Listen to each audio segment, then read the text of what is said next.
Israeli Prime Minister Benjamin Netanyahu has backed President Trump's proposal for the US to take over Gaza, as his defense minister instructed the Israeli military to draw up a plan that would enable the voluntary departure of Palestinian residents in Gaza.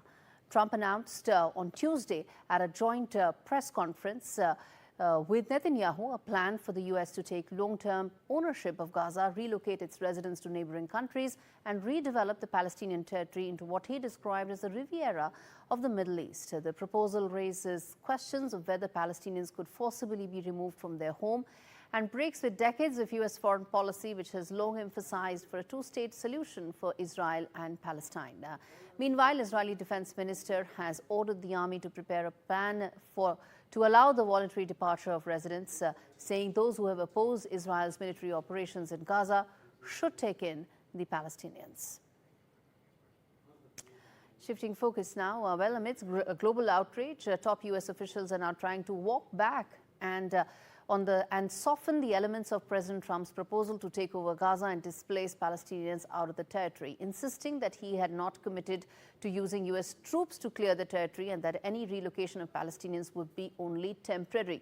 Less than 24 hours after Trump floated the plan, top administration officials sought to soften it. Secretary of State Marco Rubio twice suggested that President Trump was only proposing to clear out and rebuild Gaza, not claim indefinite possession of the territory. Similarly, at the White House, the press secretary said the president has not committed to putting boots on the ground in Gaza, though she did not specify how the U.S. would take control of the territory without using military force.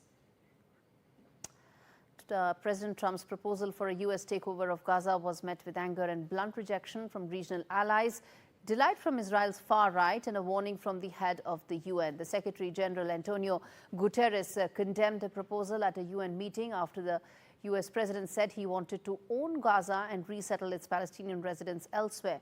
President Trump has proposed for the U.S. to take over war-ravaged Gaza and resettle Palestinians elsewhere. The comments have drawn global condemnation around the issue.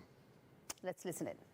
In the search for solutions, we must not make the problem worse.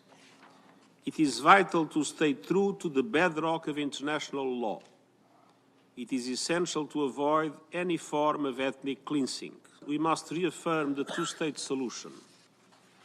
Any durable peace will require tangible, irreversible, and permanent progress toward the two-state solution, an end to the occupation, and the establishment of an independent Palestinian state with Gaza as an integral part.